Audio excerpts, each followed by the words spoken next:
Alunos dos cursos de Medicina e Enfermagem da Unesp em Botucatu e profissionais da área da saúde participam de curso para atendimentos de emergência em áreas de risco.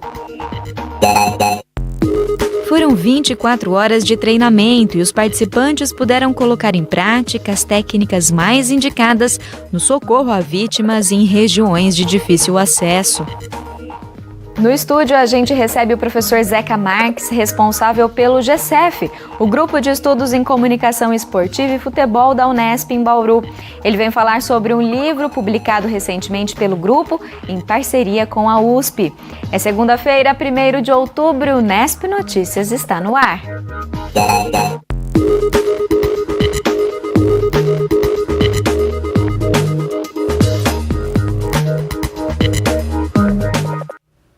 Boa noite. No fim de semana, a Faculdade de Medicina e o Hospital das Clínicas da Unesp em Botucatu organizaram pela primeira vez um curso de atendimento de emergências. Durante 24 horas, os participantes tiveram aulas teóricas e práticas sobre o desempenho em situações de urgência em áreas de risco. As características da região de Botucatu não poderiam ser mais propícias para esse tipo de treinamento. As belezas da Cuesta de Botucatu chamam a atenção dos apaixonados pela natureza. A paisagem é um convite à prática de esportes radicais e ao ecoturismo. Mas esse cenário também pode esconder perigos aos visitantes. Esse pessoal está reunido justamente para discutir formas de atuar em atendimentos de emergência. O evento é organizado pela Faculdade de Medicina da Unesp e Hospital das Clínicas de Botucatu. 30 participantes tiveram atividades teóricas, com palestras e orientações. O professor da Faculdade de Medicina, Vidal Haddad Júnior, falou sobre acidentes com animais selvagens. Esse atendimento de emergência em áreas chamadas remotas, quer dizer, montanhas, áreas de rios, é uma coisa relativamente nova no Brasil. E a nível acadêmico de faculdade, praticamente não há mais ninguém fazendo. Então a ideia que a gente tem, basicamente, é de formar novos profissionais, fornecer noções sobre esse tipo de atendimento, seja animais selvagens, quedas, áreas de cachoeiras, tá? Porque a gente vê que no Brasil, hoje cada vez mais se aumenta esse tipo de turismo. Em todo lugar você tem uma cascata, um lugar que você vai num rio, e infelizmente as pessoas não estão bem preparadas para esse tipo de atendimento. Já a parte prática do curso foi realizada em uma propriedade turística na cidade de Pardinho.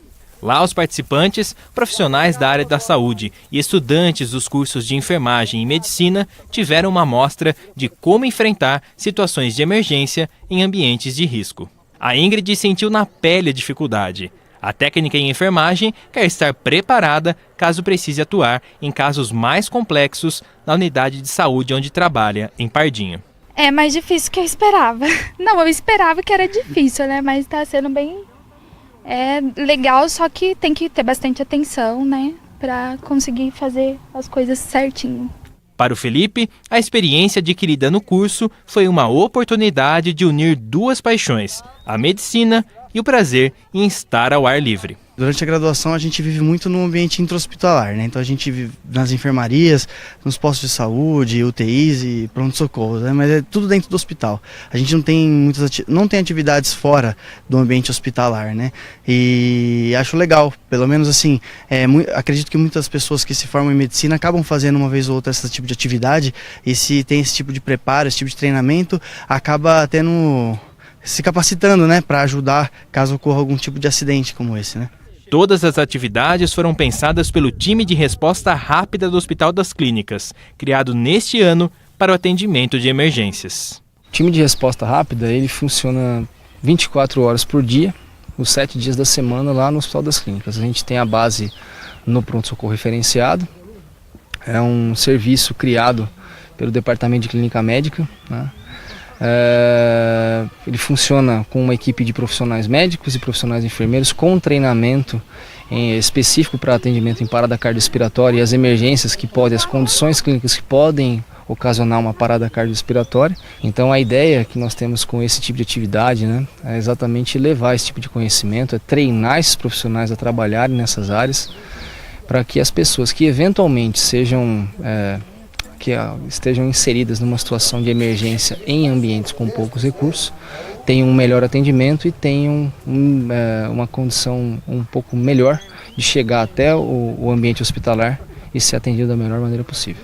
O grupo conheceu alguns equipamentos e técnicas utilizadas no atendimento de pessoas feridas. Na sequência, vieram as simulações. Em uma delas, a ideia era improvisar uma maca com objetos encontrados na natureza. Pedaços de bambu e cordas foram usados. Na outra ação, a equipe treinou o procedimento de subida e descida, simulando um resgate feito em altura. Tudo o que foi feito durante o dia ainda foi repetido no período noturno. Foram 24 horas de muito esforço. Mas essa preparação será decisiva no próximo atendimento a uma vítima. O emergencista ele não pode se prender unicamente a 4 paredes. Ele tem que sair extramuro, tem que viver a realidade e sentir as dificuldades que é um atendimento pré ou extra-hospitalar.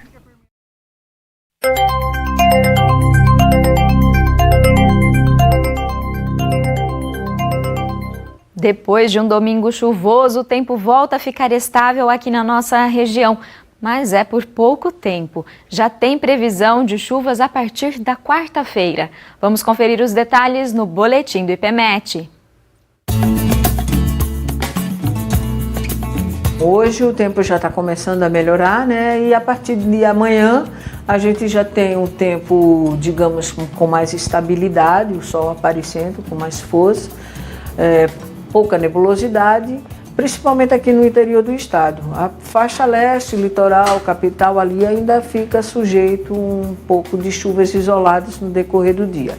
Essa situação vai até quarta-feira, mas a partir da quarta, principalmente nos períodos da tarde e noite, tem uma aproximação de uma frente fria que vem lá do sul do país. Com isso, a gente já vai ter instabilidades pré-frontais, ou seja, aquelas pancadas de chuvas que ocorrem durante esse período, mas que são acompanhadas de descargas elétricas, de trovoadas.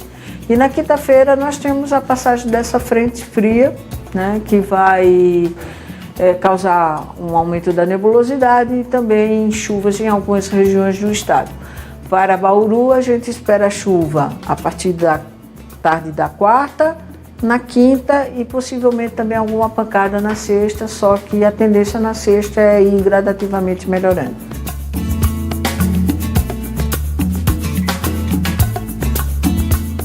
A temperatura máxima deve subir entre amanhã e quarta-feira, ficando entre 30 e 32, hoje ficando na faixa dos 28. E um pouquinho com decréscimo entre quinta e sexta-feira por conta da nebulosidade. E as mínimas também, elas devem variar entre 18 a 20 graus durante o período.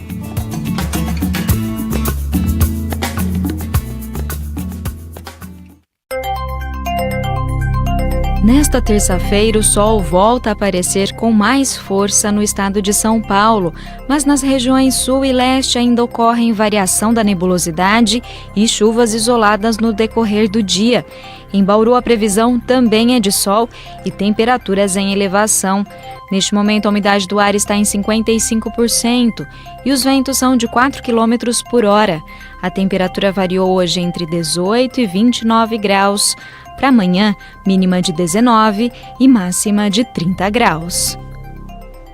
Agora a gente fala de esporte e comunicação. Em agosto, o GCF, Grupo de Estudos em Comunicação Esportiva e Futebol da Unesp em Bauru, lançou em parceria com a Escola de Educação Física e Esporte da Universidade de São Paulo a obra Qual Legado? Leituras e reflexões sobre os Jogos Olímpicos Rio 2016. No livro, 20 textos escritos por professores do Brasil e do exterior que analisam a realização da Olimpíada no Rio de Janeiro. Para falar mais sobre o livro, a gente recebe aqui no estúdio o professor Zeca Marques, que é líder do GCF. Professor, muito obrigada pela sua vinda até aqui. Eu que agradeço o convite. Professor, Não é a primeira vez, né, que o GCF faz um livro sobre um grande evento esportivo. Como que surgiu essa ideia de cobrir, né, e de discutir as questões relativas às Olimpíadas? Bom, como nós temos, né, nesta década, a chamada década de ouro do esporte brasileiro, com a realização de Copa das Confederações em 2013, Copa do Mundo em 2014, Jogos Olímpicos em 2016, o GCF lançou um livro em 2015 sobre o Mundial de Futebol, realizado aqui em 2014. Então era natural que, com os Jogos Olímpicos em 2016, nós também fizéssemos o mesmo esforço e arregimentássemos um grupo de docentes para poder comentar esse outro mega evento. E desta vez demoramos um pouquinho mais, né? Foram 2 anos entre os Jogos e o lançamento do livro, mas quando os Jogos completaram 2 anos, o livro saiu, é um e-book, e é um prazer fazer com que o GCF possa permitir para que esse acontecimento esportivo possa ser refletido por diferentes ângulos, para que a gente possa pensar, né, o que aconteceu, o que houve e qual que é o espólio, a herança de termos realizado umas Olimpíadas aqui no Brasil em 2016. O livro está organizado em 4 partes, né? O que cada uma delas contém? A primeira parte trata um pouco sobre o que antecedeu a escolha do Rio de Janeiro para ser sede dos Jogos. O Rio já tinha participado de outras 2 disputas para sediar os Jogos 2004, que acabaram acontecendo em Atenas, e 2012 em Londres. Nas 2 oportunidades o Rio não teve sucesso, e desta vez, para realizar o de 2016, ele foi escolhido em 2009. Então a primeira parte traz um pouco esse panorama pré-Jogos e um pouco o que aconteceu na cerimônia de abertura, que quase sempre é um pouco esquecida, né? Não é um evento de disputa esportiva, mas é um evento protocolar, cerimonial, que faz parte dessa atmosfera de organização dos Jogos Olímpicos. Na segunda parte, são artigos que analisam a estrutura do esporte brasileiro e o esporte olímpico. Na terceira parte, é como que o aparato midiático fez a cobertura dos Jogos. E a quarta parte, ela não tem assim um tema definido, porque são vários artigos soltos, que não dava para serem enquadrados numa organização mais definida. Então são artigos soltos que vão falar sobre a questão da educação física escolar e Jogos Olímpicos, sobre o tênis voltando a fazer parte do programa olímpico, a questão do consumo e do marketing nos Jogos. Então essas são as 4 partes que a gente conseguiu organizar para poder colocar os 20 textos que você citou há pouco. E são textos, né, que refletem o pensamento de profissionais renomados da área, né, professores renomados. Como que foi o processo de seleção, né, desses professores para integrarem o livro? Bom, o GCF tem várias relações de intercâmbio com outros grupos que analisam o esporte na academia. O GCF, por meio dos seus professores, também participa de várias bancas e traz convidados para as bancas que acontecem aqui na Unesp de Bauru, bancas de trabalho com conclusão de curso, mestrado, doutorado. Então é um grupo quase que amigo, com quem a gente partilha várias reflexões, e foi o que nós procuramos fazer. São professores da Unesp, da USP, da Unicamp, professores da Federal de Minas, Federal de Santa Maria e alguns professores de Portugal e da Espanha, com quem nós também temos algum contato e com quem fazemos algum tipo de partilha quando nos encontramos em eventos internacionais.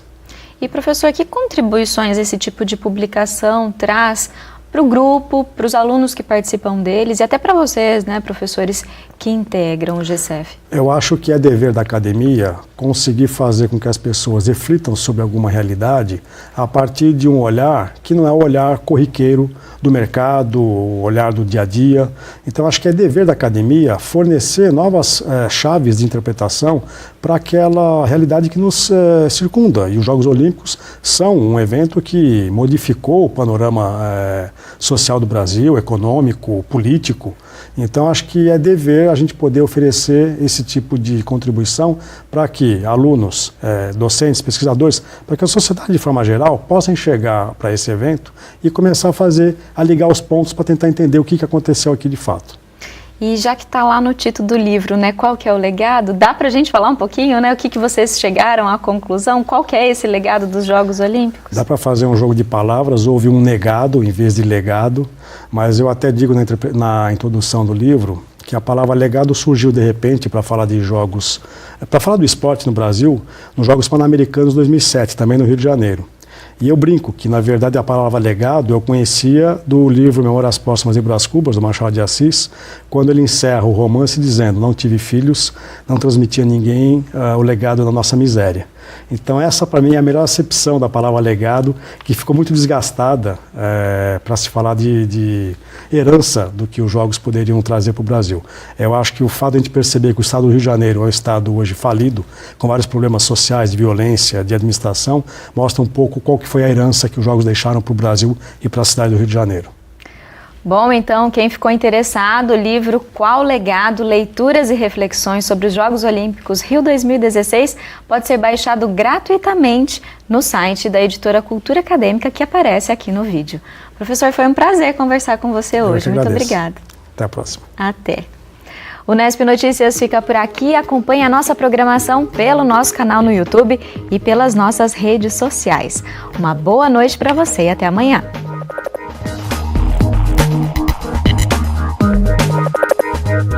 We'll be right back.